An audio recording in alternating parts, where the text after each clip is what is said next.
కీర్తనల అధ్యాయం, కీర్తనలు 31వ కీర్తన తీద్దాం. 31వ కీర్తన 19వ వాక్యం. నీ యందు భయభక్తులు గలవారి నిమిత్తము నీవు దాచి ఉంచిన మేలు ఎంతో గొప్పదే. ప్రభు ఈ వాక్యం దీవించునుగాక, ఆశీర్వదించునుగాక.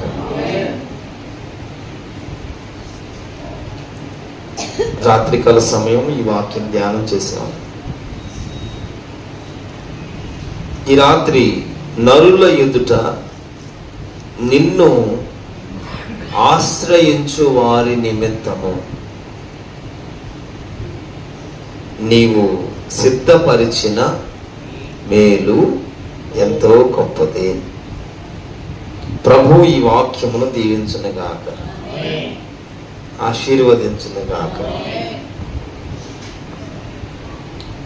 నరుల ఎదుట నిన్ను ఆశ్రయించు వారికి.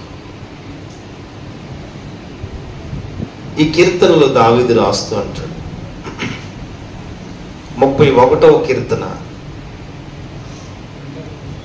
5వ వాక్యం ఒకసారి చూస్తున్నప్పుడు, నా ఆత్మను నీ చేతికి అప్పగించుచున్నాను. యెహోవా సత్యదేవా, నన్ను విమోచించువాడవు నీవే. నన్ను విమోచిస్తున్నావు, నన్ను విమోచిస్తున్నావు.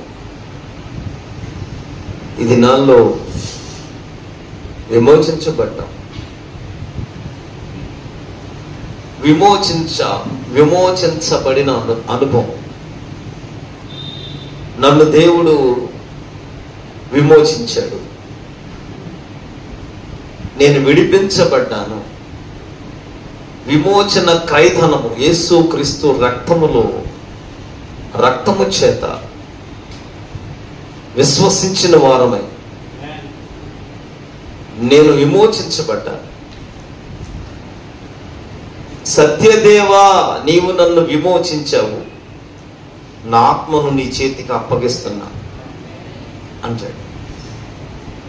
31వ కీర్తన 19వ వాక్యం 2వ పంక్తిలో, నరుల ఎదుట నిన్ను ఆశ్రయించువారు. హల్లెలూయా. నరుల ఎదుట నిన్ను ఆశ్రయించాలి. నరుల ఎదుట అందరున్నారు, అందరి ఎదుట మనం అనుకుంటాం అందరూ ఉన్నారు. ఒకసారి మనకు తెలుసు,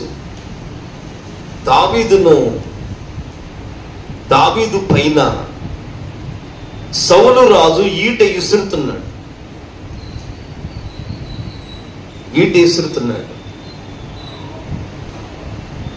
దేవుని చిత్తం, దేవుని సంకల్పం. మనకి ఈ దినాన వాక్యం చదువుతున్నాం. 1 రాజులో, 2వ రాజులో, దినవృత్తాంతం గ్రంథాలు,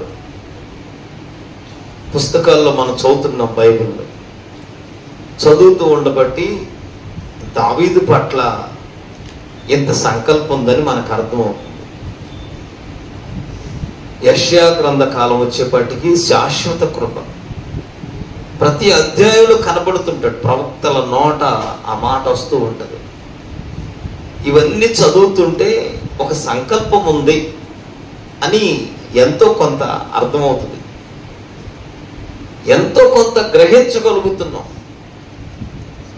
ఈ రాత్రి నరుల ఎదుట నిన్ను ఆశ్రయించువారు చుట్టూ ఉన్నారు. ఏం చేశాడని ఈటీసిరాడు? చుట్టూ జనమున్నారు. తను సితార వాయిస్తాడు, సితార మోగిస్తాడు. సితార మోగించినప్పుడు, సితార మోగుతున్నప్పుడు సౌలు మీద ఉన్న దురాత్మ తొలగిపోతుంది. ఈ పని చేశాడు. వెంటనే ఈటి విసురుతున్నాడు చంపడానికే.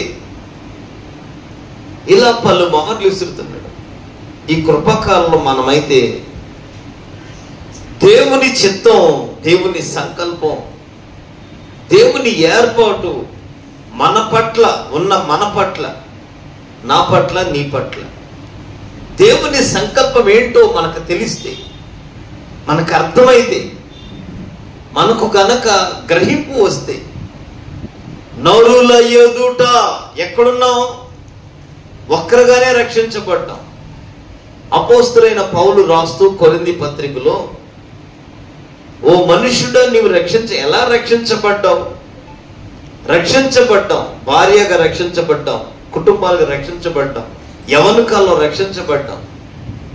ఎలా రక్షించబడ్డామో, ఒకవేళ మొదట రక్షించబడ్డాం, వారి ముందు, వారి దగ్గర నరుల ఎదుట. స్తోత్రం చెబుతాను. నీవు రక్షించబడ్డావు, నేను రక్షించబడ్డా. ముందు మన కలిగిన వారి ఎదుట ఎవరిని ఆశ్రయిస్తున్నాం? ఆశ్రయించాలి. మనల్ని ఎవరు విమోచించారు? ఎవరు రక్షించారు? ఎవరు వెలిగించారు? ఎవరు వెలిగిస్తే, ఎవరు రక్షిస్తే? అందుకే కదా ప్రాకారము గల ఇల్లుగాను నన్ను రక్షించుటకు. చూడండి 31వ కీర్తన 2వ వాక్యం చదువుతున్నప్పుడు, నాకు నీవు చెవియొగ్గి నన్ను త్వరగా విడిపించు, నన్ను రక్షించుటకు నాకు ఆశ్రయ. ఆమేన్. నన్ను రక్షించుటకు విమోచించబడ్డాం యేసు క్రీస్తు రక్తము చేత. యేసు క్రీస్తు నందు విమోచించబడ్డాం, ముద్ర పొందుకున్నాం, బాప్తిస్మము రక్షణలోకి వచ్చాం. ఏదైనా ఒక సంఘములో ఉన్నాం, ఒక సహవాసంలో ఉన్నాం, ఒక చోట నాటపడుతున్నప్పుడు దేవుడు దాచి ఉంచే మేలు ఒకటి ఉంది, సిద్ధపరిచిన మేలు ఒకటి ఉంది. సిద్ధపరిచిన మేలు ఏంటి? దాచి ఉంచే మేలు యెహోవా యందు భయభక్తులు గలవారు వారి నిమిత్తం ఇది వారికేనండి, వారిదే. ఇది వారికి ఇవ్వాలి ప్రత్యేకంగా. ఆశీర్వాదాలు మీరు చూడండి, బైబిల్లో ఒక్కొక్క గోత్రానికి తగినట్టుగా ఆశీర్వాదం వచ్చింది. లేవీల దగ్గరకు వచ్చేపాటికి స్వాస్థ్యము నేనే అన్నది. ఇంకా వాళ్ళకే విడగొట్టొద్దు, నేనే ఉంటా. ఇక వాళ్ళకి ఒక్కొక్కరికి ఒక్కొక్క ఆశీర్వాదం. ఆషేర్ ఒకలాగుంటాడు, షిమ్యోన్ ఒకలాగుంటాడు. ఇలా నప్తాలి ఒక్కొరు 12 గోత్రికులు ఒకలాగుండరు, వారికి తగినట్లుగా. ఏది ఎవరికి సిద్ధపరిచారో, ఏది ఎవరి నిమిత్తం ఉందో బైబిల్ చెబుతుంది. ఈ రాత్రి భయభక్తులు కలిగి ఉన్నామా? వారి నిమిత్తము. నీవు ఆత్మీయుడివే, భయభక్తులు కలిగి ఉంటే వారి నిమిత్తం. నీవు దాచి ఉంచిన మేలు ప్రభువే దాచి ఉంచుతున్నారు. ప్రభువు మేలును దాచి ఉంచుతున్నారు. మేలు దాచి ఉంచే దేవుడు. మరొకటి ఏంటి? నరుల ఎదుట. నేను అడుగుతాను, ఒక శ్రమ వచ్చింది, బాధ వచ్చింది, అందరూ మన సంఘం వాళ్ళమేగా, అందరూ ఒక ఊరు వాళ్ళమేగా, ఒక చోట వాళ్ళమేగా, ఏం సాక్ష్యం ఇస్తాం తెలిసాక బాధ వచ్చిందంటే ఏం చెప్పంలే, ఏమోలేగమ్మా అక్క, వారు నిన్ను వచ్చింది ఎందుకు తెలుసా? నీ విశ్వాసమునకు ఒక పరీక్ష, నీ విశ్వాస జీవితానికి ఒక పరీక్ష, నీ నోటికి ఒక పరీక్ష, నీ నడతకు ప్రవర్తనకు ఒక పరీక్ష వచ్చింది. ఇప్పుడు నరుల ఎదుట ఎవరొచ్చారు? వారి దగ్గర నీతో ఉన్నవాడు సజీవుడు, నీవు కలిగిన వాడు సజీవుడు, నీవు ఆరాధిస్తున్నవాడు సజీవుడు, నీ పక్షం ఉన్నవాడు, అదుగో సమస్తము చేయుటకు సరిపోయినవాడు అని నమ్మితే, ప్రభు ఈ శోధన నాకు మేలుగానే, శోధన ఎందుకు లేకమ్మా, ప్రార్థన చేద్దాం. లేదు అడిగారా? నరుల ఎదుట మన సాక్ష్యం, 2-3 ఎదుట నీ సాక్ష్యం. నరుల ఎదుట చూడండి అక్కడ, నరుల ఎదుట నిన్ను ఆశ్రయించు వారి నిమిత్తం. ఆశ్రయించటం. ఆమేన్, హల్లెలూయా. ఆశ్రయించటం, దేవుణ్ణి ఆశ్రయించటం. సాతాను గడి సిగ్గు రావాలి. స్తోత్రం చెప్పండి. వాడికి సిగ్గు రావాలి. ఎన్ని శ్రమలు పెట్టినా, ఎన్ని శోధనలు పెట్టినా, ఎన్ని పరీక్షలు పెట్టినా, ఎన్ని ఇబ్బందులైనా, నేనంటాను నాకు అసలు చర్చే లేదు. నా వరకైతే కనుక, నా వరకైతే చర్చే లేదు, మందిరమే లేదు. ఇదే మందిరం తాటాకులతో తీసేసిన తాటాకులు, 1-2 సార్లు కుట్టుకొని తీసేసిన వాటిని మొంటులు, వాటిని తీసాం. ఆ మందిరం వేసాం. మందిరం వేసిన తర్వాత ఆ మందిరం 2 సంవత్సరాలు పరిచర్యలు జరిగినాయి. చక్కగా 3 సంవత్సరాలు పరిచర్యలు. 3 సంవత్సరాల పరిచర్యలు జరిగిన తర్వాత ఉన్నపాటిన మధ్యలో ఉన్న కర్ర ఇరిగిపోయింది. చిన్న మందిరం ఇరిగిపోయింది. ఇరిగిపోతే దానిపైన పట్టాలేసి చుట్టూ పట్టాలే, ఇంకేమీ లేవు, ఏమీ లేవు. ఎందరు ఎగతాళి చేశారు, ఏమీ లేవు. పట్టాలే వేసాం. పట్టాలన్నీ ఆ పట్టాలల్లో పోయి ఏం చేద్దామంటే, ఈ స్థలం డిస్ట్రిబ్యూట్లో తగువులో ఉంది. ఇది తగువులో స్థలం, మీకు అందరూ తెలుసు. ఈ పరిచర్యల్లో ఎన్నిసార్లు, ఎన్ని శ్రమలో, ఎన్ని విషయాల్లోనూ, ఎన్ని పరీక్షల మధ్యలోనూ, ఎన్నిసార్లు అది లోకంలో ఎన్ని చోట్లకి వెళ్ళాల్సి వచ్చిందో, ఎంత తిరగాల్సి వచ్చిందో. పడిపోయిన మందిరం తీస్తూ ఉంటే సమస్య, ఇక ఈ కడతాకు వీల్లేదని వచ్చింది. పట్టాలు వేసుకున్నామండి. నేను చక్కగా ఎందుకు ఆశపడతానంటే, సంఘం నాకు ఇచ్చిన సంఘం, కేసరపల్లి సంఘ పిల్లలు ఎంత నమ్మకస్తులు. ఇదే 50 రోజులు ఇట్లాగే ప్రార్థన చేసుకుందాం అనుకుంటే 1 సంవత్సరం చేసాం, 2వ సంవత్సరంకి తీసేసాం. స్తంభాలు వేసి ఎత్తే కప్పుకుంటాక రేకులు లేవు. పట్టాలు వేస్తే ఈ పెద్ద చెట్టు ఇదంతా రెట్లు, కాకులు రెట్లు. ఈరోజు వర్షం వచ్చింది, అట్లా వర్షం ఇదంతా వాసన, తడిసిపోవటం, చేపలు తడిసిపోయి వచ్చిన వాళ్ళ మీద నీళ్లు పడిపోతే మళ్ళీ ఇంటికి వెళ్ళి బట్టలు మార్చుకుంటాం. నా ప్రియ సహోదరులారా, ఎక్కడ సిగ్గుపడలా, అసలు సంఘం సిగ్గుపడలా. నేను అది కోరుకుంటా. ఎవరు విసుక్కోలా. ఇదేంటి ఎట్లాంటి మందిరానికి ఏం వస్తాం, ఇలా ఉంటే మందిరానికి ఏం వస్తాం, మనం వెళ్ళి తలారా స్నానం చేసి మందిరానికి వచ్చాం. మందిరానికి వచ్చిన తర్వాత వర్షం పడుతుంది.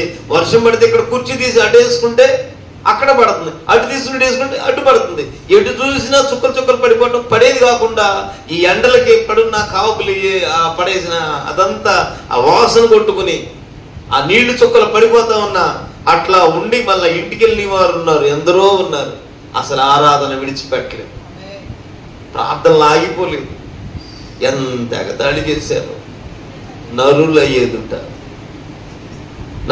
ఎదుట నిన్ను ఆశ్రయించిన వానికి నా ప్రభు నన్ను విడిచిపెట్టలా, ఈ పరిచర్యలు విడిచిపెట్టలా. ఈ సేవలో ఎన్నో పరీక్షలు, సంఘబిడ్డలు నన్ను విడిచిపెట్టలేదండి, నన్ను త్రోసివేయలేదు. సంఘబిడ్డలు నిలిచి ఉన్నారు. ఎటువంటి శ్రమైనా నిలిచున్నారు, ఎటువంటి పరీక్ష అయినా తన దాసును వారు విడిచిపెట్టలేదండి.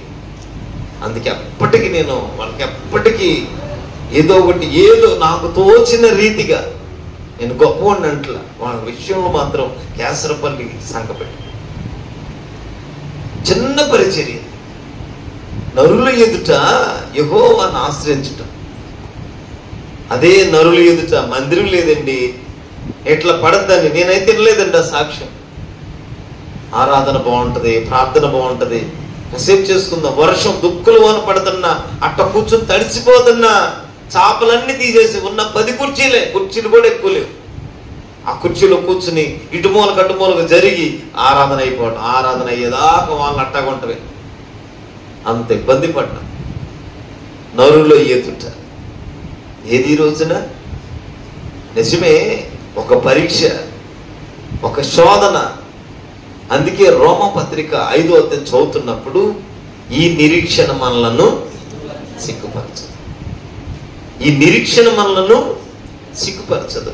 ఈ రాత్రి నరుల ఎదుట యెహోవాను ఆశ్రయించేవారు, నరుల ఎదుట నీ కుటుంబంలోనే, నీ పిల్లల దగ్గరే నీవు ఆశ్రయించవలసిన వారు ఒకరున్నారు, నువ్వు ఆనుకోవలసిన వారు ఒకరున్నారు. నీ పరిస్థితిని చూస్తున్నవాడు, నీ స్థితిని మార్చువాడు, మన ఆధ్యాత్మిక జీవితాలు కట్టువాడు. ఏ జీవితం ఎక్కడ ఆత్మలో దిగజారిపోయామో, పడిపోయామో, పట్టబడిపోయామో, ఇక లేవలేము అనుకుంటున్నామో అక్కడే ప్రభువు లేపుతాడు. మనం ఆశ్రయించవలసింది ఒకటి. అందుకే నరుల ఎదుట, ఆమె నరుల ఎదుట నిన్ను ఆశ్రయించటం. ఆమెన్ చెబుదామా? ఆమెన్ చెబుదామా? వారి నిమిత్తము, హల్లెలూయా, వారి నిమిత్తము నీవు సిద్ధపరిచిన మేలు. హల్లెలూయా, సిద్ధపరిచిన మేలు. ఆమెన్ చెప్పండి. ఎంతమంది దేవుడు మేలు సిద్ధపరుస్తాడు? నరుల ఎదుటేగా, మన మహిమలో లేవుగా. నరుల ఎదుట నీ సాక్ష్యం ఎక్కడ పోతుందో, మన సాక్ష్యం పోతే చాలుగా, సాక్ష్య జీవితం పోతే చాలు. రక్షించబడ్డాం, వెలిగించబడిన తర్వాత, రక్షించబడిన తర్వాత, ప్రభువులో పట్టబడిన తర్వాత నరుల ఎదుట వస్తుంది. మన నరుల ఎదుట అక్కడే పరీక్షలు మొదలవుతాయి. ఎక్కడో దూరం ఉండదు, మన ఇంట్లో వాళ్ళే మన పరీక్షగా మారుతారు. 7 సంవత్సరాలు శోధించారు మా అమ్మ, మా నాన్న, మా చెల్లెడు. 7 సంవత్సరాలు. నీ ప్రార్థన, నీ పిచ్చి మానేసేమని ఎన్ని తిట్టారో. దేవుని కనికరం. ఆమేన్. నరుల ఎదుట ఆశ్రయించామా? నరుల ఎదుట చూడండి ఒకసారి. ఇర్మియా అధ్యాయం తీద్దాం. ఇర్మియా గ్రంథం, ఇర్మియా గ్రంథం ఒకసారి 17వ అధ్యాయం తీద్దామా? 17వ అధ్యాయం 5వ వాక్యం. యెహోవా ఎలాగూ సెలవిచ్చున్నాడు. ఆమేన్. యెహోవా ఎలాగూ సెలవిచ్చున్నాడు ఏంటంట? నరులను ఆశ్రయించి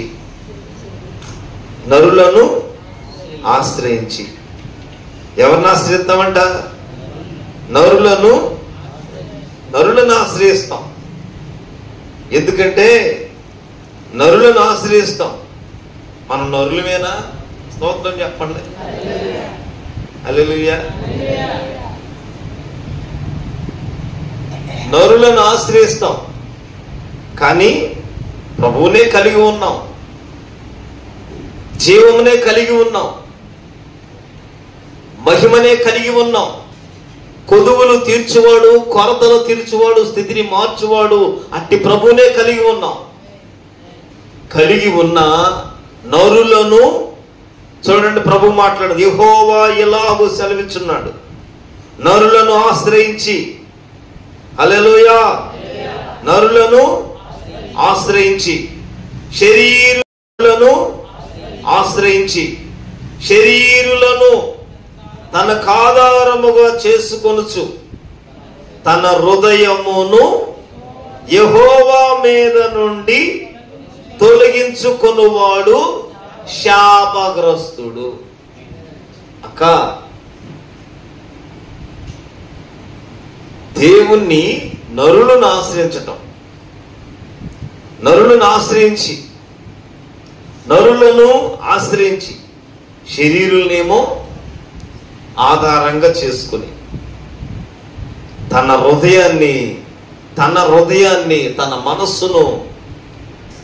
మనస్సును దేవునిపై నుండి, యెహోవా మీద నుండి తొలగించేసుకుంటాం. ప్రభువులోనే ఉన్నాం, సంఘంలోనే ఉన్నాం. ఎక్కడున్నాం? ఒక ఆత్మీయ సమ్మేళనం కలిగి ఉన్నామా? ఉన్నాం, కలిసే ఉన్నాం. కానీ హృదయము యెహోవా మీద నుండి తొలగిపోయింది. హృదయం తొలగిపోయింది, హృదయమే తొలగిపోయింది. ఇక అంతే, హృదయం తొలగిపోయింది, యెహోవా మీద తొలగిపోయింది. శాపగ్రస్తుడు. ఎవరిని ఆశ్రయించాలి? నరుల ఎదుట యెహోవాను ఆశ్రయించిన వారి నిమిత్తం ప్రభువు సిద్ధపరిచిన మేలు. హల్లెలూయా. ప్రభువు మన కొరకు ఒక మేలు దాచి ఉంచుతాడు. ఆమెను చెప్పండి. మేలు కలగాలి అంటే ఈ దినమందైనా ఎవరిని ఆశ్రయించాలో నరుల ఎదుట. యోసేపు ఒక ప్రాంతానికి అమ్మబడిపోయాడు. బైబిల్ చెప్తుంది యోసేపుకు యెహోవా తోడై ఉన్నాడు. ఆయనకి ఎవరు తోడై ఉన్నారు? యెహోవా తోడై. అమ్మబడి వెళ్ళిపోయాడు. ఆ దేశం అతనిది కాదు, ఆ ప్రాంతం అది తెలియదు, ఆ ప్రజలు వాళ్ళ నడవడి వాళ్ళ విధానం ఏమీ తెలియదు. అక్కడికి అమ్మబడిపోయాడు, బానిసగా వెళ్ళాడు. అక్కడికి వెళ్ళిన తర్వాత వాక్యము చెబుతుంది యెహోవా అతనికి తోడై ఉన్నాడు. తల్లిదండ్రులు లేరు, అక్కడ అన్నదమ్ములు లేరు, అక్క చెల్లెలు లేరు, ఎవరు లేక బానిసగా అమ్మబడ్డాడు. ప్రాంతం వేరైనా, ప్రజలు వేరైనా, ఎవరు ఎలా ఉన్నా, ఎటువంటిది ఉన్నా, ఎలా నడుస్తున్నా, దేవుడే తోడై ఉంటే ఇక చూడండి, ప్రతి పనిలో, ప్రతి విషయంలో, ప్రతి చోట దేవుడు తోడై ఉన్నాడు. అతన్ని ఆశీర్వాదంగా మారుస్తున్నాడు. ఆమేన్. దేవుడు తోడై ఉన్నాడు కదా. తనకు కలిగిన ఎక్కడున్నాడు? ఆ ఉన్న స్వజనుల మధ్యలో కాదు, అన్నదమ్ముల మధ్యలో కాదు, ఎక్కడికి వెళ్ళాడో అక్కడ, ఎవరి మధ్యలో ఉన్నాడో అక్కడ, ఎక్కడ అమ్మబడ్డాడో అక్కడ, ఎక్కడైతే వెళ్ళాడో, ఎక్కడ బానిసో అక్కడ ఇంతగా తోడై ఉంటే అక్కడున్న యజమానికి ఇతను వచ్చిన తర్వాత ఇలా ఉంది నా పరిస్థితి, ఇతరులను బట్టే ఇంతగా ఉన్నాను కాబట్టి ఇదిగోండి, ఇక నేను ఇంత సమృద్ధి ఏమి లేనివాడు సమృద్ధిగా మారిపోయాడు. నరుల ఎదుట ఏది? మనం ఉన్న మన ఆధ్యాత్మిక జీవితాల్లో, మన ప్రార్థనా జీవితాల్లో, మన విశ్వాస వైరాగ్యములో ఏది కలిగి, ఏది పట్టుకుని, ఏది కలిగి, ఏది జీవిస్తున్నామో, ఏది వెంబడిస్తున్న మనము ఏ పరీక్షలో ఉన్నామో అక్కడ మన హృదయాలు తొలగిపోకూడదు. యెహోవా మీద నుండి తొలగిపోకూడదు. ఎందుకు? పరిస్థితులు ఏమి బాగోలా. అక్కడ అన్నయ్య తమ్ముళ్ళు ఎవరు లేరు, అక్కడ ఎవరు లేరు, అన్నదమ్ములు లేరు, స్వజనులు లేరు, ప్రాంతం లేదు, ఏమీ లేదు, ప్రజలు లేరు. అక్కడ దేవుడు తోడై ఉన్నాడని తను చెప్పుకోవట్లా. తను ఎవరైతే కొనుక్కున్నారో అతను గ్రహిస్తే తన పరిశుద్ధతను పాడు చేసుకోవాల, తన విశ్వాసాన్ని పాడు చేసుకోవాల, తనకున్న దర్శనాన్ని పాడు చేసుకోవాల, తనకు కలిగిన వాటిని ఎక్కడా పాడు చేసుకోవాలా. వాళ్ళు ఆశీర్వదించబడ్డారు కదా, వాళ్ళు గొప్ప చేయబడ్డారు కదా అని వాళ్ళ మీద నిష్ఠూరపడల. వాళ్ళు గొప్ప చేయబడ్డారంటే, వాళ్ళు ఆశీర్వదించబడ్డారంటే తన్ను తాను పరిశుద్ధంగానే ఉంటున్నాడు, తన్ను తాను కాపాడుకుంటున్నాడు. తన దేవుడు తనకు తోడై ఉన్నాడు. ఎంతమంది గ్రహిస్తాం?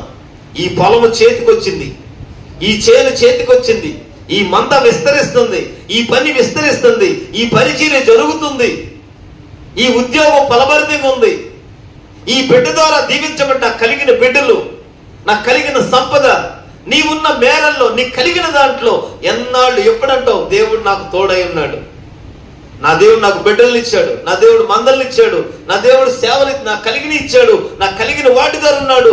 ఇదిగో ఏది కలిగినా అది దేవుడు నాకు తోడై ఉన్నాడు. కనుక నేను అపవిత్రం అవ్వకూడదు, కనుక మరొక ఆశలు వెళ్ళకూడదు. ఈరోజు ఆస్తి కలిగిందిగా, మంద పెరిగిందిగా, లేదు స్థితి మారిందిగా, మనం దేవుణ్ణి మర్చిపోతాం. ఏదో ఒకటి వస్తుంది. ఏది? యెహోవా మీద నుండి హృదయం తప్పించేస్తాం. ఎందుకు?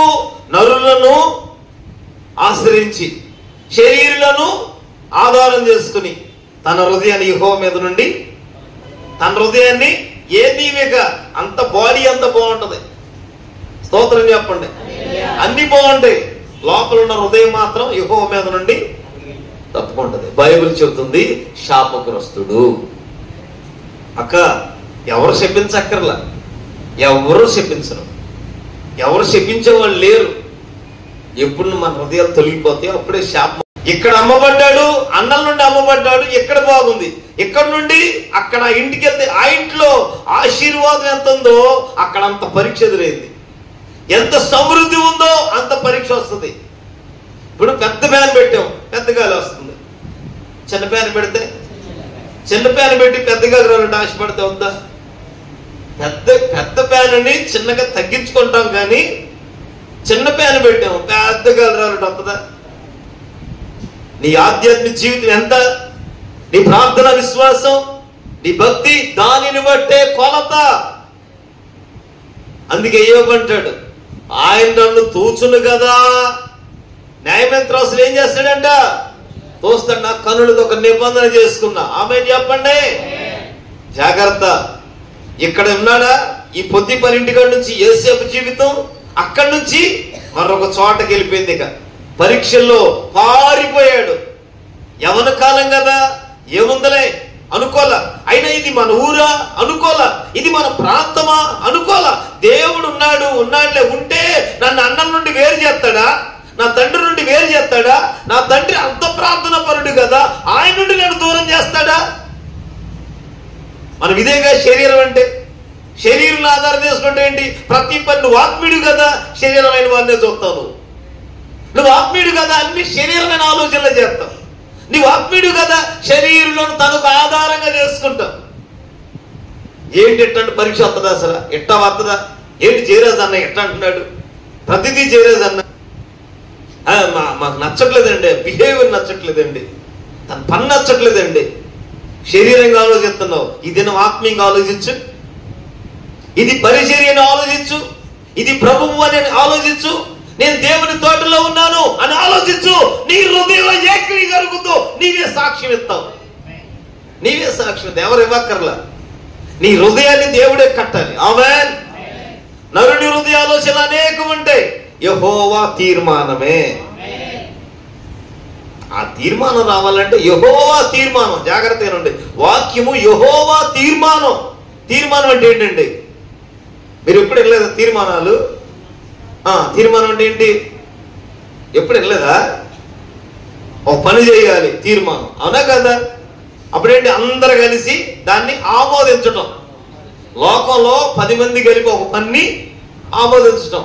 నరుని హృదయ ఆలోచన అనేకం ఉంటాయి, కానీ యెహోవా తీర్మానం మన పట్ల జరగాలి. శరీరాన్ని ఆధారం చేసుకోవడం అంటే ఇదే. మా అన్నయ్య దూరం చేసావా ప్రభు? అన్నయ్య లేడు నాకు, అన్నయ్యని ఎవరిని పిలవనయ్యా. నాన్న లేడు నాకు, నా తమ్ముడు లేడు, అమ్మ చచ్చిపోయింది, తమ్ముడు ఎలా ఉన్నాడో, తమ్ముడు ఎలా ఉన్నాడు. ఏంట్రా డల్గా ఉన్నావు? అమ్మ గుర్తొస్తుంది. ఏంట్రా డల్గా ఉన్నావు? మా నాన్న గుర్తొస్తున్నాడు. ఏంట్రా అంటున్నావు? మా రూబేల్ అన్నయ్య గుర్తొస్తున్నాడు, యోగా గుర్తొస్తున్నాడు. అదిగో మా అన్నయ్యలు అందరూ గుర్తొస్తున్నారు. వాళ్ళ దగ్గర చక్క గొర్రెని మాంసం తింటా ఉండేవాడిని, ఆడుకుంటా ఉండేవాడిని. ఇక్కడికి వచ్చి బానిసగా మారిపోయి. ఇదేగా శరీరమే మనసు. శరీరం ఆధారం చేసుకుంటే ఇది ఇదేగా.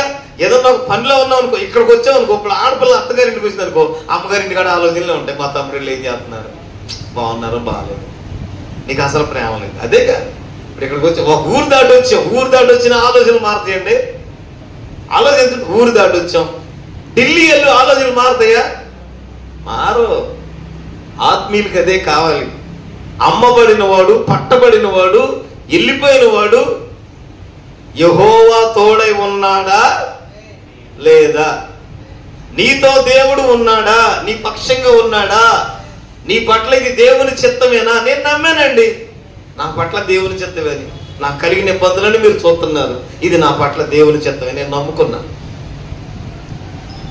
ఒకవేళ అందరికి ఎగతాళిగా ఉండొచ్చు, ప్రభు స్తోత్రం. దేవుని చిత్తమని నేను గ్రహించాను, సరేగా అనుకున్నాను, తృప్తి పడిపోతున్నాను. కలిగినది ఏదైనా ప్రభు వల్లనే కలిగింది. ఆమె శరీరంలో ఆలోచన ఎక్కడ? పొత్తిపర్ ఇంటి దగ్గర నుండి ఉన్నప్పుడు ఇక అక్కడ ఆ స్త్రీ, ఆ ఇంటి పాపానికి ప్రేరేపించింది. పాపం చేయటానికి ఇష్టపడలా. వస్త్రం విడిచిపెట్టి పారిపోయాడు. స్తోత్రం చెప్పండి. పారిపోయాడు. ఇక ఉన్న వస్త్రం విడిచాడు, వస్త్రం పట్టుకుని వెళ్ళిపోయాడు. అంతే, వెళ్ళిపోయాడు. చెరసాలకి వెళ్ళిపోయాడు. మళ్ళీ చెరసాలకి వెళ్ళి, అందుకేగా చెరసాలకి వెళ్ళి చెరసాల్లో ఉండి నరుల ఎదుట ఇక్కడో పరీక్ష వచ్చింది, ఎక్కడ బాధించుకెళ్ళి అక్కడో పరీక్ష వచ్చింది. చెరసాలకి వెళ్ళాడు. చెరసాల్లో అందరూ అడుగుతున్నాడు, నాకు కూడా నా గురించి ఒక మాట రాజుగారు చెప్పండి, నా గురించి కూడా చెప్పండి. చెరసాల అధికారి తాళం చేతికి ఇచ్చాడు, నువ్వే నమ్మకమైనడు అయ్యా. దొంగల చేతికి తాళాలు ఇచ్చినాడు. చెరసాల అధికారి ఆ తాళం ఇచ్చాడు ఆయనకి. చక్కగా అక్కడ ఉన్న వాళ్ళందరూ చెరసాలకి వెళ్ళినా ఆమె చెరసాలకే వెళ్ళవలసి వచ్చినా ఆమె నీ మందిరంగా మారిపోతాయి. ఆమె చెప్పండి. చెరసాలకి వెళ్ళినా మందిరమే, శ్రమలోకి వెళ్ళినా మందిరమే. 10 మంది అక్కడుంటే ప్రార్థనే. చెరసాలకి వెళ్ళాడు యేసేపు. చెరసాల ఉన్న వాళ్ళందరిని తట్టు తిప్పుకున్నాడు. ఏ చెరసాలకి వెళ్ళాడో, ఎక్కడ వెలివేయబడ్డాడో అదే దేశానికి, స్తోత్రం చెప్పండి, ఆ దేశమునకు ఫరో తర్వాత ఫరో ప్రధాని అయ్యాడు. ఆమెను చెప్పండి. ప్రజలందరూ సాగిలు పడుతున్నారు. హల్లెలూయా. నీ హృదయం ఎవరి మీద ఉందన్న? నరులను ఆశ్రయించావు.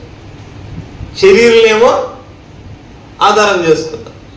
శరీరులు నీకు కనబడటం ఉన్నాయి. మన గురి గమ్యం, మన శరీరంగా ఉన్నాం. వాళ్ళు ఎట్లా ఉంటే అట్లా ఉండాలి. శరీరులను ఆధారం చేసుకున్నాం. శరీరులను ఆధారం వద్దు.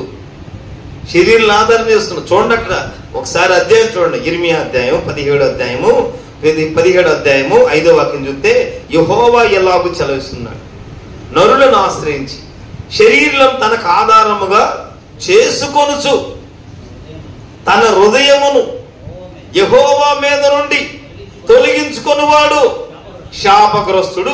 ఒకటి శాపగ్రస్తుడు. రెండోది ఏంటంట, వాడు ఎడారిలోని ఆరుహావృక్షం. ఎడారిలో ఉన్న ఆరుహావృక్షం అంట. మీరు అందరూ డబ్బులు చూడండి, స్తోత్రం చెప్పండి, మిమ్మల్ని అక్కడ తీసుకెళ్తా. స్తోత్రం చెప్పండి, మిమ్మల్ని అక్కడ తీసుకెళ్తా. హల్లెలూయా. నేను చెప్తే అయ్యగారు ఆ చెట్టు చెప్పాడు, ఈ చెట్టు చెప్పాడు అంటారుగా. అసలు గొడవ లేకుండా పోవాలంటే అందరం అక్కడికి వెళ్దాం, చెట్టు చూద్దాం. స్తోత్రం చెప్పండి. వాడు ఎడారిలో ఉన్న అరుహ వృక్షం అంటే ఈ వృక్షం ఏంటంట, చెట్టు ఏం చేస్తా చూడండి ఒకసారి. అరుహ వృక్షము మేలు వచ్చినప్పుడు అదేం కనపడదంట చెట్టుకి. వృక్షాలు చాలా ఉన్నాయి. వృక్షం అంటే పెద్దదా చిన్నదా? అంతేనా? చెట్టు అంటే, వృక్షం అంటే పెద్దది. ఎంత పర్వతమైనా, ఎంత లావు చెట్టు అయినా అసలు మేలు చూడాలి కదా. అర్థమైందా? మనం పెద్ద చెట్లు, పెద్ద వృక్షాలు అయితే మోస్తూ పెద్ద చెట్లువి, పెద్ద వృక్షాలు. చెట్టు కాదు అది, వృక్షం. ఈ వృక్షం కూడా ఇది ఎట్లాంటిది? ఎక్కడుంటాయి ఈ అరుహ వృక్షాలు? ఎడారిలో ఉండే చెట్లు. ఎడారులు నీటి మడుగులుగా మారతాయి. ఎండిన భూమి ప్రవాహ జలంగా మారిపోతాయి. మార్చగలిగిన వాడు, మార్చువాడు, ఏదైనా చేయుటకు సరిపోయిన వాడు మనం ఆరాధిస్తున్నా నజరేయుడైన యేసు. ఈ రాత్రి ప్రభువు క్రియ చేయునుగాక. క్రియ చేయుటకు ఇదిగో నీవు ఎవరిని ఆశ్రయిస్తున్నావు? నరుల ఎదుట యెహోవాని ఆశ్రయిస్తున్నావా? అయితే నా దేవుడు నీ కొరకు ఒక దాచి సిద్ధపరుస్తున్నాడు మేలు. ఆమేన్. ఇది వాడికే. ఆమేన్ చెప్పండి. సిద్ధపరచడం, సమకూరుస్తున్నాడు. నీకేది కావాలో, నీకేది అవసరమో, నీకేది ఏ సమయానికి ఏది రావాలో, ఏ సమయానికి ఏది కలగాలో. మీతో నేను ఎప్పుడు అంటాను, 4 సంవత్సరాలు దాసాం మేము. 4 సంవత్సరాలు 250 బాక్స్ చెదలు పడితే పేపర్లు చింపటం, దాయటం, ఇక అంతే. చెప్పట్లా. మందిరం కారిపోద్ది. మందిరం మనకు లేదు, పట్టాలు, మందిరమే లేదు అసలు. తాటాకులు చెదల, అవి ఇటు పక్క పెడి తడిసిపోతే అటు పక్క. ఒకళ్ళేమో పాస్టర్ గారు మొక్కుబడి ఒక బాక్స్, ఒకటేమో అమ్మాయి రాజేశ్వరి ఒకటి మొక్కుబడి, వాళ్ళ పెద్ద అబ్బాయి, ఇటు మా పెద్ద అబ్బాయి. కష్టకాలంలో మొక్కుబడులు అనమాట అవి మందిరంలోకి వచ్చినాయి. ఆ రెండు అట్లా ఉంచడమే, కవరలు దీల 3 సంవత్సరాలు 4 సంవత్సరాలు అంటే తిప్పడం, ఇక్కడ నుండి అక్కడికి, అక్కడ నుండి ఇక్కడికి దాయటమే. దాయిగా ఎట్లా ఎలా వాడాలి? బాక్సులు అయితే ఉన్నాయి, యాంపుల్ పేరు లేదు మాకు. యాంపుల్ పేరు లేక అట్టాగి ఉన్నాం. 3 సంవత్సరాలు దాసామండి. 3 సంవత్సరాలు దాసిన తర్వాత దేవుని మహాకృపను బట్టి కొనుక్కున్నాం యాంపుల్ పేరు. యాంపుల్ పేరు కొంటాగి అన్ని సంవత్సరాలు టైం పట్టింది. 3 సంవత్సరాలు అట్టాగున్నాం. ఆ తర్వాత మాష కొనుక్కోవాలని, ఏది 13,000 రూపాయలు ఉండాలంటే 7,000 ఉంటే మిగిలిన డబ్బులు లేవు. అసలు ఆశ్చర్యం ఏంటంటే 1,500 తగ్గినాయి అన్న ఒకసారి వెళ్తే అహుజా షోరూమ్కి. మోషే గారే ఉన్నారు సాక్షి. అహుజా షోరూమ్కి 1,500 తగ్గినాయి. అయ్యా నేను కార్డు తేలేదయ్యా అన్నాను. సరే ఇంకేం చేద్దాం, నాకు తెలియదు. మోషే గారు తేవటమే. ఆ షో అక్కడికి వెళ్ళి అహుజా అక్కడికి యాంపుల్ పేరు దగ్గరికి వెళ్ళి ఆయనే మాట్లాడారు, అన్ని మాట్లాడారు. మాట్లాడిన తర్వాత ఎంత అయ్యింది రేటు మాట్లాడుకుని తీరా డబ్బులు చిల్లరంతా లెక్కేసిస్తే అయ్యా 1,500 తగ్గినాయి అయ్యా అన్నారు. అయ్యా మీ దగ్గర, అయ్యా నేను ఏం తేలేదయ్యా, మీరు రమ్మన్నారు, డ్యూటీ నుండి తిన్నగంటి దిగి ఇక్కడికి వచ్చేసాను అయ్యా అన్నారు. సర్లే ఇంకేముంది, శుక్రవారం ప్రార్థన కదా, అయ్యగారి దగ్గరికి పెద్ద అయ్యగారి దగ్గరికి వెళ్ళిపోతాను అని చెప్పి వెళ్ళిపోయి అంతే. మళ్ళీ తేలది 1,500గా ఆగిపోయింది. అట్లా దాసి ఎట్టకేలకి 1 సంవత్సరానికి వాటికి పని మొదలు పెట్టాం. స్తోత్రం చెప్పండి.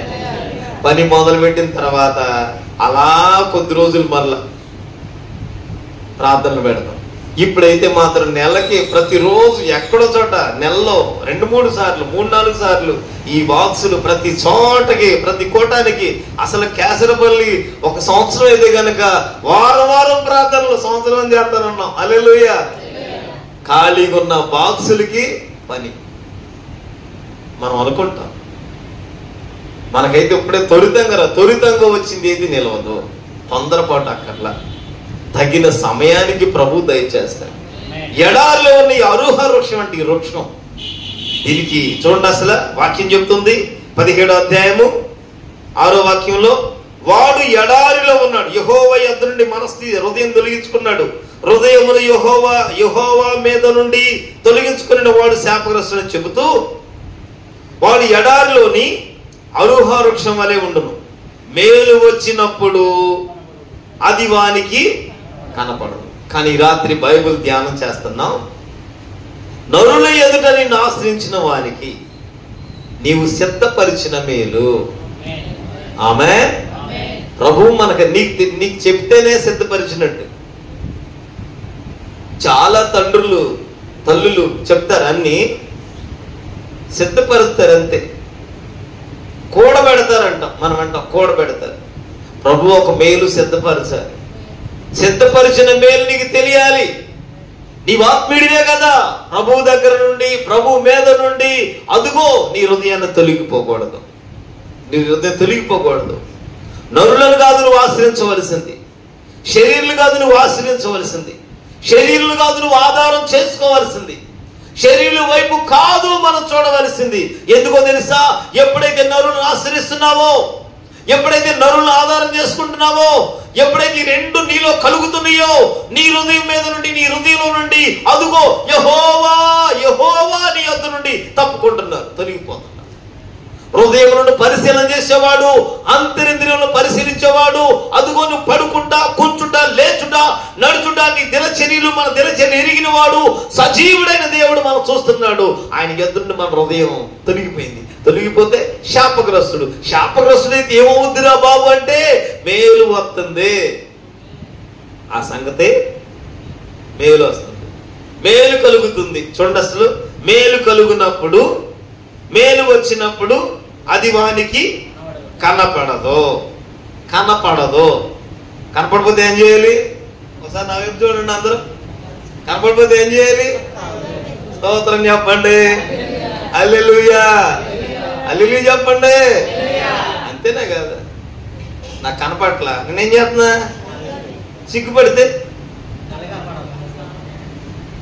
సిగ్గుపడితేమ్మా అప్పుడే నేను కళ్ళోడి పెట్టుకోవటం ఏంటి? నేను 40+, నేను కళ్ళోడి పెట్టుకోవటం ఏంటి? నేను కింగుని, నాకు అన్నీ బాగున్నాయి, నేను హెల్తీగా ఉన్నాను, ఏదో కొంచెం నెరిసింది అంత మాత్రాన నేను ముసలోడినా? వెంటనే దీనికి పెయింట్ వేసేసి,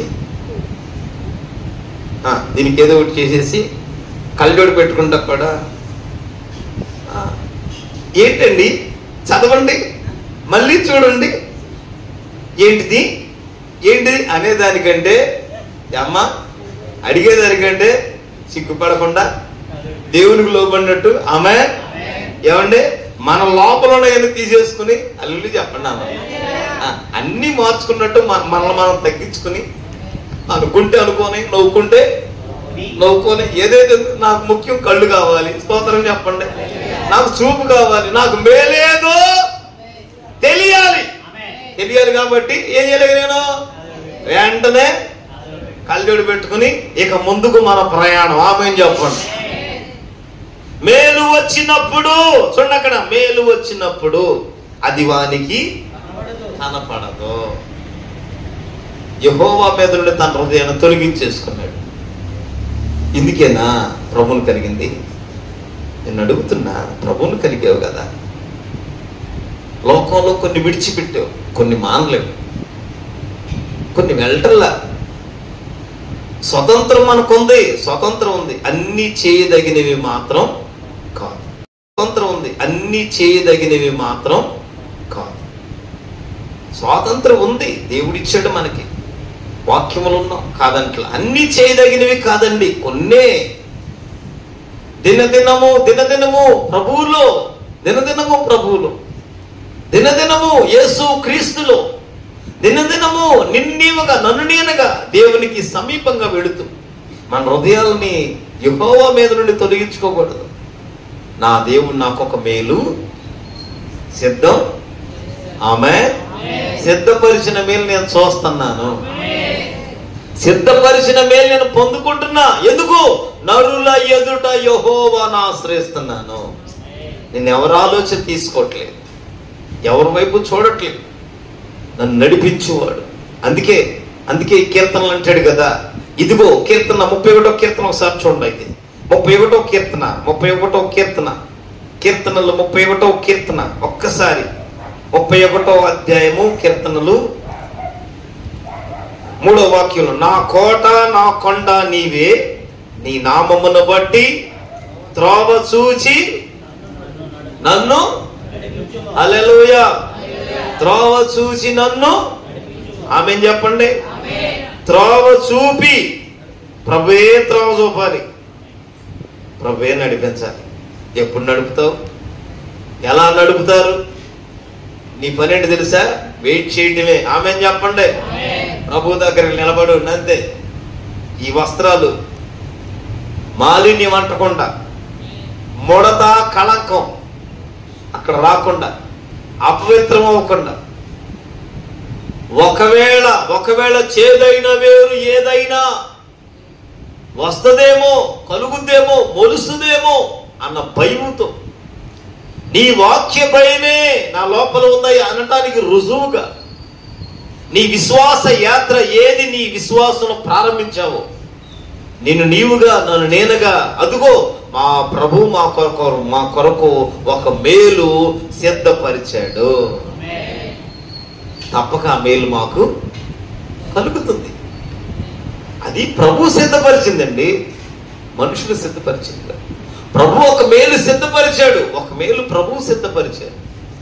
ఆయన సిద్ధపరిచిన మేలు ఎంతో గొప్పది. ఆమేన్.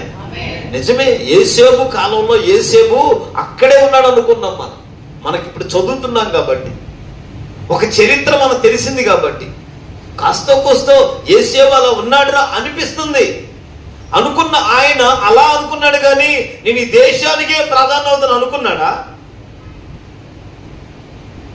కొన్నిసార్లు మనకు కనపడింది అనుకోండి, మనకు ఒక దర్శనం ఏదైనా ఉందనుకోండి, ఇది నా అనుభవం ఉందనుకోండి. ఇప్పుడు ఉన్నతమైన చక్కగా దైవ సేవకులు ఉన్నారు, చెప్పగలిగిన వారు, దిక్చూచిలాగా చెప్పగలిగిన వారు, స్థితిని చెప్పగలిగిన వారు ఉన్నారు. చెప్పేశారు, అయ్యా నీది ఇలా ఉంటుంది, నీ బ్రతికి ఇలా ఉంటుంది అని చెప్పారు. ఎంత కాపాడుకోగలుగుతాం? తెలిసింది. తెలియనప్పుడంటే తెలియదు కాబట్టి తెలియనట్టుగా నడిచిపోయాం.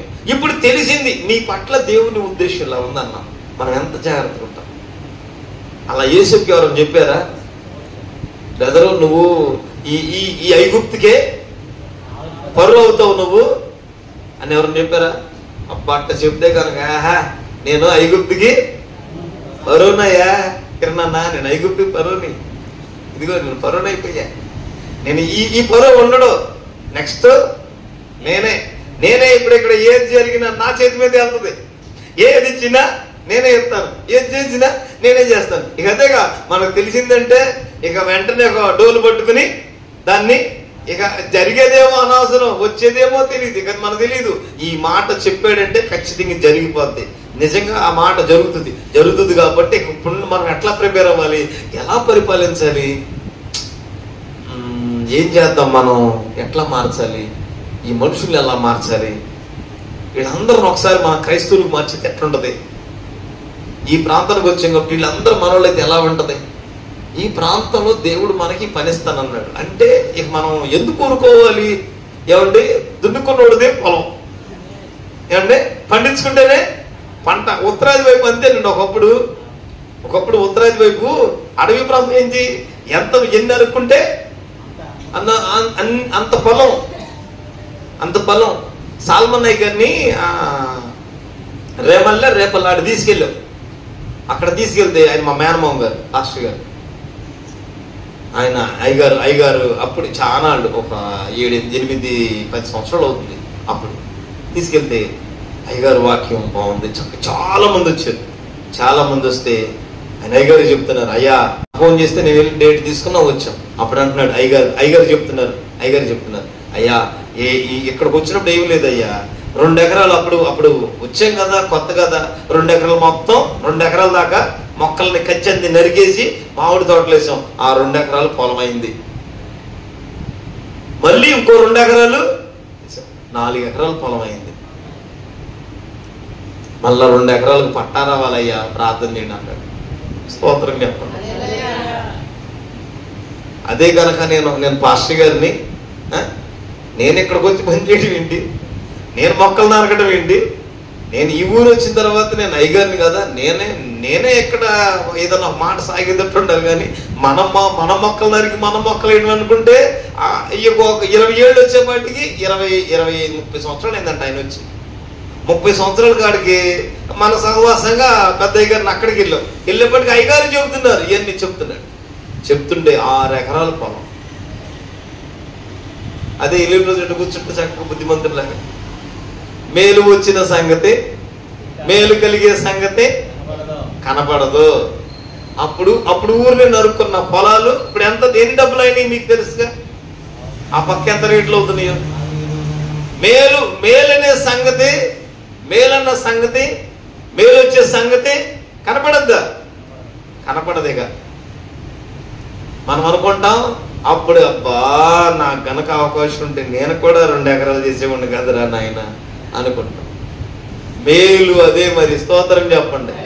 ప్రభు ఏమి సిద్ధపరుస్తారో అవి కంటికి కనపడవు, చెవికి హృదయానికి గోచరం కావు, ఆత్మ వలన మనం చూస్తాం. ఆమేన్ చెప్పండి.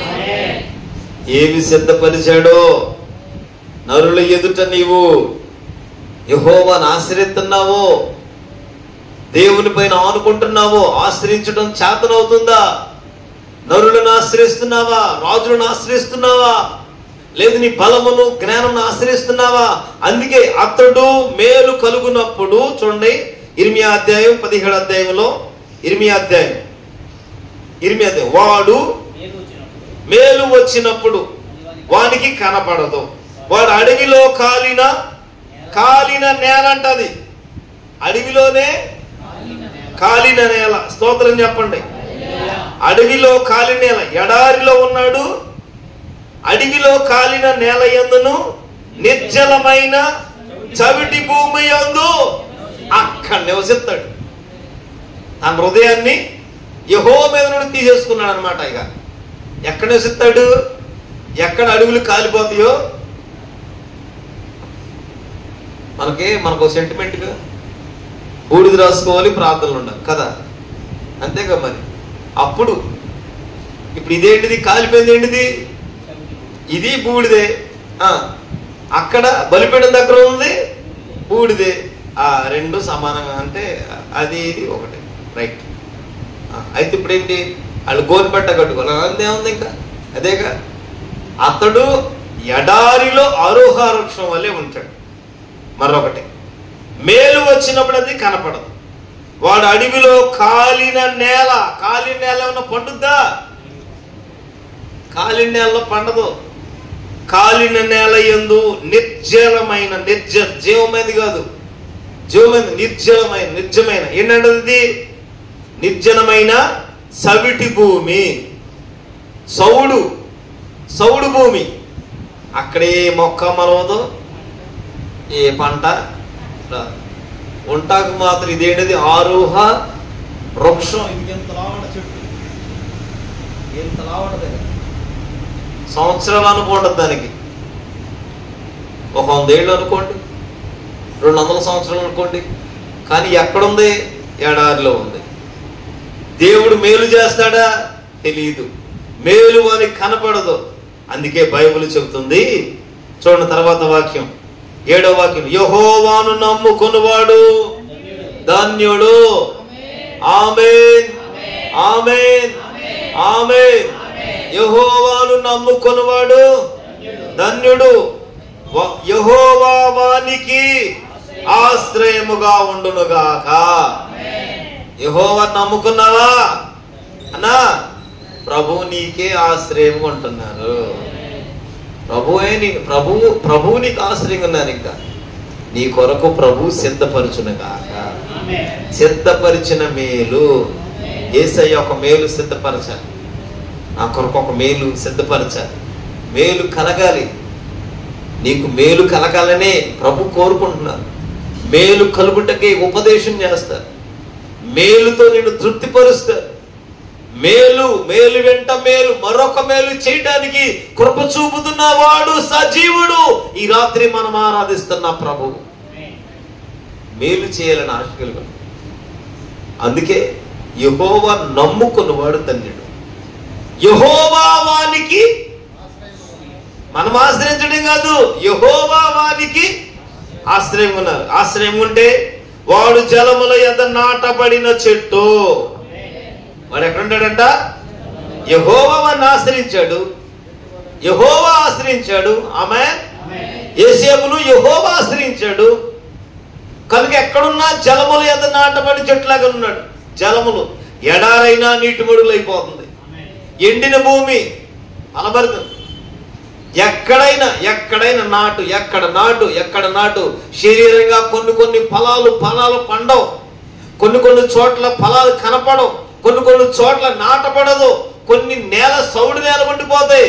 కానీ ప్రభువే గనక ఆశ్రయం ఉన్నాడా? ప్రభువే వానికి ఆశ్రయం ఉన్నాడా? నీవు జలములలో పడి వెళ్ళినా ఆమేన్, అవి నిన్ను మోంచవు. ఒక్కటే కోరుకోవాలి, యెహోవా నాకు ఆశ్రయం ఉన్నాడా? యెహోవాకు నేను ఎలా ఉన్నా, నా దేవునికి ఎలా ఉన్నా? ఆయన పరిశుద్ధుడు, నేను పరిశుద్ధంగానే ఉన్నానా? ఆయన నీతిమంతుడు, ఆయన అబద్ధమును కోరుకోడు. నిజమే, ప్రతిదీ నీ దేవుని వాక్యమందు, నీ యందు, దేవుని యందు నీవెలా ఉన్నావో ఒక్కసారి నీవు దేవుని వాక్యమైన అర్థం దగ్గర చూసుకోవటం. ఈ రాత్రి మోకరించావా? ఈ రాత్రి ప్రభుతో మాట్లాడావా? ప్రభు దగ్గర నిన్ను పరిశీలించుకున్నావా? నీవు దేవుని దగ్గర నిన్ను పరిశీలించుకున్నావా? నీవు దేవుని దగ్గర చూసుకున్నావా? నీవు దేవునితో నిజమే, ఈ దినం నేను తప్పిపోయా, ఈ దినం తొలగిపోయా, ఈ దినం ఇలా ఉన్నాను, నా దేవుడు నాకు ఆశ్రయముగా మారునుగాక. నువ్వు కోరుకుంటావా దేవుడు నన్ను ఆశ్రయంగా మారాలి? దేవుడే నాకు ఆశ్రయంగా ఉండాలి. ఉన్నాడా? వాడు జలముల యొద్ద నాటబడిన చెట్టు. ఆమేన్. వాడు జలముల యొద్ద నాటబడిన చెట్టు వలె ఉండును. అది కాలువల యొరను దాని వేళ్ళు తన్ను. నాటబడటం ఆమె దాని వేర్లు నాటబడి ఉంది. నాటబడిన చెట్టు ఎక్కడ ఉంటది? చెట్టేమో ఎక్కడ ఉంటది, వేర్లేమో దూరంగా వెళ్ళిపోతాయి. చెట్టు ఇక్కడే ఉంటది, వేర్లు లోతులకి వెళ్ళిపోతాయి. అక్క చెట్టు ఇక్కడే ఉంటది, ఆమె చెప్పండి.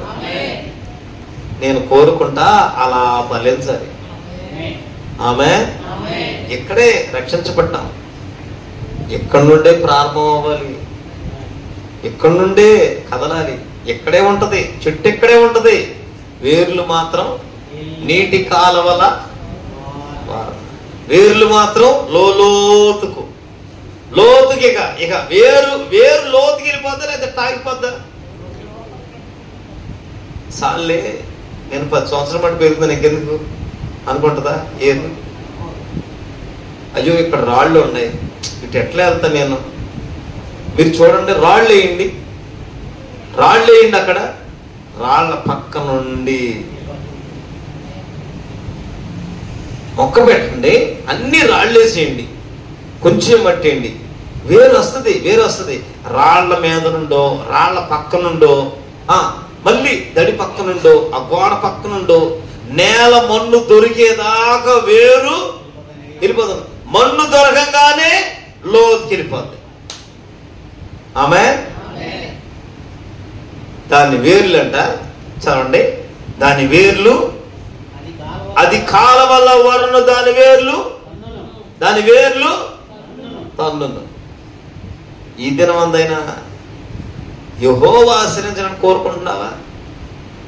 అందుకే దావీదు అంటాడు, నరుల ఎదుట నిన్ను ఆశ్రయించాను. హల్లెలూయా. సౌలు తరుముతున్నా నిన్ను ఆశ్రయించాను.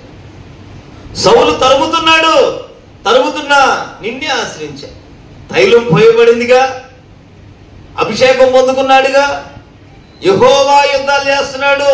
యెహోవా యుద్ధం ఎక్కడ? కెయీలా ప్రాంతం, మరొక యుద్ధం. దేవుని పని వచ్చింది అంటున్నారు. దావీదు ఈ సమస్యలో ఉన్నాం, చేస్తున్నాడు. తరుముతున్నా పారిపోతున్నాడు. నరుల ఎదుట నేను యెహోవానే ఆశ్రయిస్తున్నా.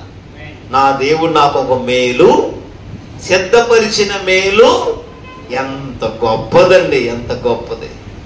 ఈ రాత్రి ప్రభువు సిద్ధపరిచిన మేలు కోరుకునే వాళ్ళు ఎంతమంది? లేదు, ఈ మేలు పొందుకున్నాం చాలు, మాకు బిడ్డలు కలిగారుగా, ఇల్లు కట్టుకున్నాంగా, పెళ్లిళ్ళు అయిపోయినాయిగా, పిల్లలు బాగుపడ్డారుగా, ఇదే మేలు చాలు అయ్యా, మాకు పిల్లలు పెళ్లిళ్ళు అయినాయి అయ్యా, మా జీవితాలు బాగున్నాయి అయ్యా, అందరూ సెటిల్ అయిపోయారు దేవుని మహాకృప వలన, మీ ప్రార్థన వలన, మరి సంఘం వల్ల, సహవాసం వల్ల ఈరోజు ఈ స్థితిలో ఉన్నాం చాలయ్యా. మరి మనం ఎక్కడున్నాం? ఇదే మన మేలు.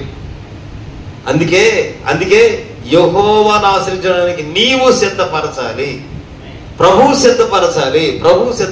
అర్థం చేసుకోవాలి, ప్రభువు సిద్ధపరిచిన మేలు ఎంతో గొప్పది. కనుక ఆ వేళ్ళు నీటి కాలంలో ఎవరన్నా తన్నును. ఇంకెక్కడుంటాయి? వెట్టగలిగినను, వెట్టగలుగుతుంది, ఎండ రాదంటలా. యెహోవా నిన్ను ఆశ్రయించినా, నీవు యెహోవాను ఆశ్రయించడమేమో నేనైతే విడిచిపెడతాం, మనం పట్టుకున్నాము విడిచిపెడతాం. మనల్ని పట్టుకోవాలి, మన కుడి చేయి పట్టుకోవాలి, ప్రభువు పట్టుకోవాలి. పట్టుకున్నాడా? నీవు యెహోవా నిన్ను ఆశ్రయించాడుగా. ఆశ్రయించినప్పుడు మన అనుభవం ఏంటో తెలుసా? ఎండ కలిగింది, అక్కడ ఎండ కలిగింది, సింధూర వలన ఎండ కలిగింది. ఎండ కలిగితే ఎండ పడుతుంది. ఎండ పడుతున్నప్పుడు ముగ్గురు మనుషులు, హల్లెలూయా, ఎండలోనే అదిగో దేవదూతలు వస్తున్నారు. ఎండలో గ్రహింపు చూడండి. అసలు శోధనలు ఉంటే మనం అంటాం, శ్రమ వస్తే మనం అంటాం, ఇక దేవుడు ఏం చేయడు అమ్మాయి, పరిస్థితి ఏమీ లేదు. అసలు ముందు సైతాను, అవిశ్వాస సైతాను, ఇదేంటి చుట్టూ ఉన్న తాను ఎట్టగో చెడిపోయింది, ఇక తన మార్గం చెరిపేసుకుంది, తన ఆధ్యాత్మిక జీవితం పాడైపోయింది. ఎప్పుడు పడిపోయిన వాడిని మాత్రం ఫాలో అవ్వకూడదండి, పడిపోయిన వాడిని మాత్రం పెట్టుకోకూడదు. పరిగెత్తేవాడు ఎట్లా ఉన్నాడా, ఎలా నడుస్తున్నాడు, అంతే. మన గురిలోనికి మారాలి. అప్పుడే మన ట్రాక్ మారిపోద్ది ఆటోమేటిక్గా, మనం మార్చుకుంటేనే. రైలు వెళ్ళే రూట్ని కనుక గాడ్ ఏం చేస్తాడు? వెళ్ళి ట్రైన్ అంతా తిప్పుతాడా? అయ్యా ఉప్పులూరు ట్రైన్ తిప్పొస్తున్నాడు. వెళ్ళి ట్రైన్ ఇట్లా పట్టుకుని ఇట్లా ఇప్పుడు పట్టాల మీద పెడుతున్నాడా? చూసారా మీరు ఎప్పుడన్నా? అటో ట్రైన్ ఇటో ట్రైన్ వస్తుంది. ఆ ఉన్న చిన్న గదిలో ఉన్నవాడు ఏం చేస్తాడు? చిన్న గదిలో ఒక లివర్ ఊరినే మారుతాడు. ఇట్ట ఊరినే అది ఎంతో పని కూడా కాదు. మీరు ఇప్పుడు చోట లోపలికి వెళ్ళి ఆ గదిలోకి వెళ్ళి ఆయన ఏం చేస్తాడు? ఆ గదిలో ఉన్న జెండా అవుతాడు. ఇప్పుడు చూసారు మీరు? ఆ జెండా ఊపిన ఎవరిని ఇట్లా మారుతాడు, లివర్ మారుతాడు. జస్ట్ మారితే ఆ ఉన్న పట్టాలు ఎంత వేగం అవుతున్నాయో ఓర్న జస్ట్ ఇదిగో ఎంత అంగుళమే, అంగుళం 2 అంగుళాలే, 2 అంగుళాల్లో రూట్ మారిపోద్ది. మీరు నమ్మితే ఓ ట్రైన్ అంతా ఇక రండి మనందరూ ట్రైన్ తిప్పుతారు రండి అటు వెళ్ళకుండా రూట్ మారుతాం అంటే ఇక బాగానే ఉంటుంది. ఇక మన విశ్వాసం వల్ల వాళ్ళు తిప్పితే బాగుండు, వాళ్ళు మారితే బాగుండు, వాళ్ళు నా కోసం ప్రార్థన చేస్తే బాగుండు, వాళ్ళు నా కోసం వస్తే బాగుండు, వాళ్ళు నన్ను బలపరిస్తే బాగుండు. మా ఇంటికి రారు, నన్ను బలపరచరు, నా యొక్క సోడరు, నన్ను ప్రేమించు, నాకు వందనాలు చెప్పరు, నన్ను ఇదే మన బాధల్లో ఇదే. ఏంటంటే ఈ మైండ్లో ఉన్న వాళ్ళని నువ్వు ఎన్ని గేటు వెళ్ళురా, ఎన్ని మలుపు, ఈ బండి మారదు. ఆ ట్రైన్ ఎంతమందిని తీసుకెళ్ళద్దు మీరు లెక్క చూడండి. 100 మందా 10 మంది వెళ్తారా? ఒక పెట్టి నిల్లేది ఒక ఇంజిన్కి తిరగటానికి ఊరినే జస్ట్ ఉన్న పట్టాలే, ఒకే పట్టాలు ఊరిని ఇట్లా అక్కడ డైవర్ట్ అవుతుంది అంతే. అటు ఉన్న పట్టాలు రావటం వల్ల లైన్లోకి వచ్చేస్తుంది అంతే. 1000 మంది క్షేమం వెళ్ళిపోతారు. ఆ మార్చేవాడి దగ్గరే ఉంది. ఆ ప్రభు మనల్ని మారుస్తాడు. నీవు ఆశ్రయించు నరుల ఎదుట యెహోవాను ఆశ్రయించు. యెహోవా వారిని ఆశ్రయించాడు కనుక అతడు వెట్ట కలిగిన భయపడ్డా. ఇంకోటి ఏంటంట? వెట్ట కలిగిన దానికి భయం ఉండదు. ఇంకోటి ఏంటంట? దాని ఆకు ఎట్లా ఉంటది? పచ్చగా ఉంటది. ఆమె చెప్పండి, పచ్చగా ఉంటది. హల్లెలూయా. ఆకులు పచ్చగా ఉంటాయి. ఆమె చెప్పండి, పచ్చగా ఉంటాయి. క్రియలు ఆకులు పచ్చగా ఉంటాయి. వెట్ట కలగదు, ఆకులేమో పచ్చగా ఉంటాయి. వర్షము లేని సంవత్సరము చింత నందదు, కాపు మానదు. అట్టి కృప ప్రభు దయచేయను గాక. ఈ మాట కోసే వచ్చాను. స్తోత్రం చెప్పండి. ఏంటంట? మళ్ళీ నేను చదువుతున్నా చూడండి ఆ మాట ఒకసారి. ఏంటంట? వర్షము లేని సంవత్సరము చింత నందదు, కాపు. ఆమె చెప్పండి. చింత అంటే ఏంటి? అదిగో అగ్నిగుండం ముందుంది.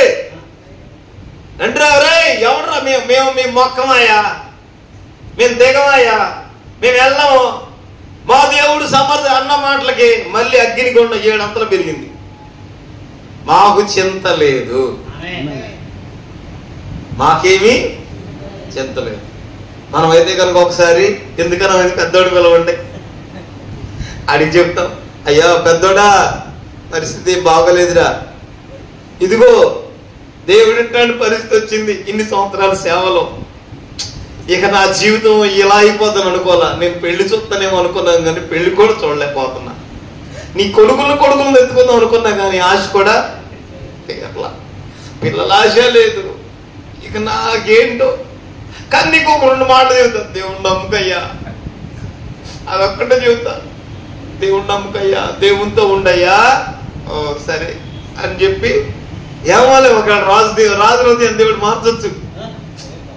ఒక ఆలోచన, రాజు హృదయం దేవుడు మార్చొచ్చు, మారుతాడు, ఎట్టగైనా మారుతాడు. యాంటికి మారుతాడు, మనకిచ్చి కానీ ఎందుకు మారుతాడు అంటే ఇక మనం మార్చమంటే మార్చేసి పెట్టమంటే పెట్టింది ఏమన్నా మన సొంత సంఘం కాబట్టి మనం అంటే పొద్దున సాయంత్రం మన ఇష్టమని మారుతున్నామని దేవుడు కూడా మార్చేస్తాడా?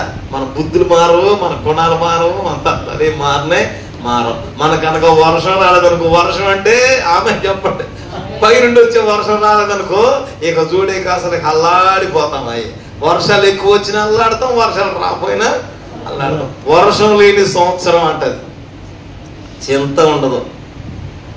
చింతలేదుగా.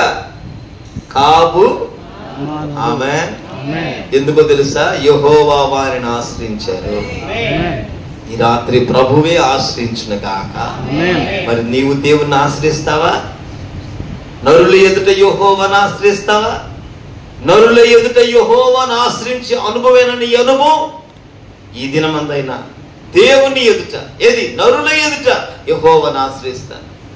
నా దేవునికి మహిమ కలుగునుగాక. మా దేవునికే స్తోత్రం కలుగునుగాక.